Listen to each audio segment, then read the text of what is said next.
Go to sleep, little baby. Mama's gone and Papa's gone. They've both been sold to Georgie. I learned most songs from slave times. I remember them all. Mama, Grandma, Mammy, folks just singing. And then when I got to watch my mama get beat, that's when I realized why everybody's singing. They're singing as a way to heal the pain. Because when you're singing, you don't really remember how you hurt. So we sang. And sometimes I think Granny say, we sang, and after a while you sang so hard and you sang so long, you could forget that you were in that much pain. So we just singing, folk. Because ain't nobody want to feel pain for all their life. I told Abram that yes, I will run away, but I'm scared. How am I going to run? Where am I run to? What if we get caught? And just as I was thinking all those things, I learned this story about this girl named Rose Butler.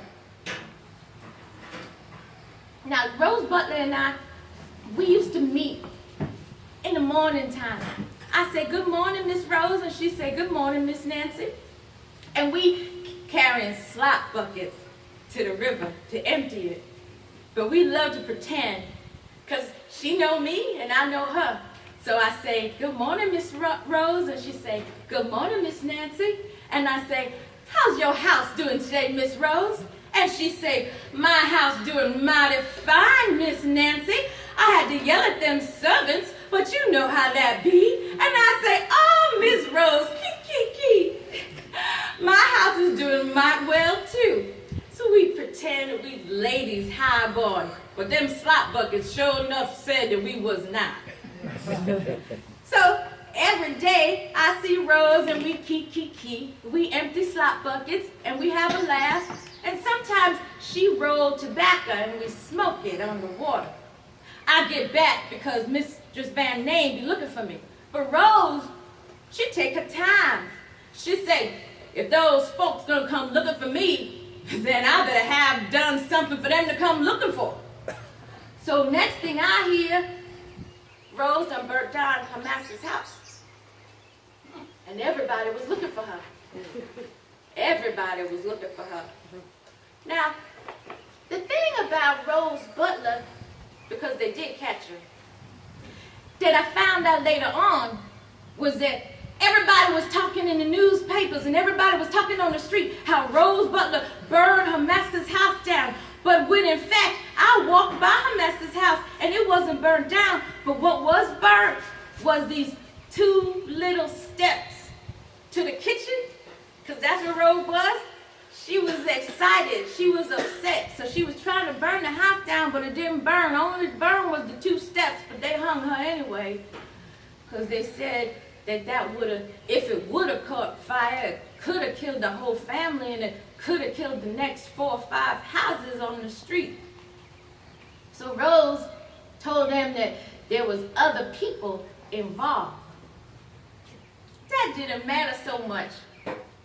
But Rose Butler burned the house down and she was going to hang on Friday's oak tree all the way down next to Broadway. Abram found a boat leaving on Friday. He said, if I cook for all them sailors on that boat, that'd be my passage all the way to New York where the Erie Canal gonna be built. All I have to do is get to the dock by dawn. Folks gonna be lined up and down Broadway to watch Rose Butler hang. They ain't gonna be watching the docks too closely. So Abram left a package for me by a Widow Van Name's staircase. It had some man's clothes in it, some shoes, and they were right under the steps outside. Mrs. tell me, hurry with your work, Nancy. After the hanging, it's going to be quite busy in here. So I clean up. I don't want to leave her with all that work to do. That wouldn't be Christian life. So I clean up, I do all my work, and I wait Chihuahua by name fast asleep. I could hear her talking mumble in between the... She got a lot to think about. I slipped down the stairs, hold my breath, and out the door I hear my heart knocking, and the package is in my hand, and I step into shadow behind this tavern, and I slip the breeches right underneath my skirt, and I pull the cap right on my head. I put the coat on my body, and I roll my skirt down, and I shove it right in that carpet bag, and then I hear the crow cry. Went, caw-caw, caw-caw. That was Abram.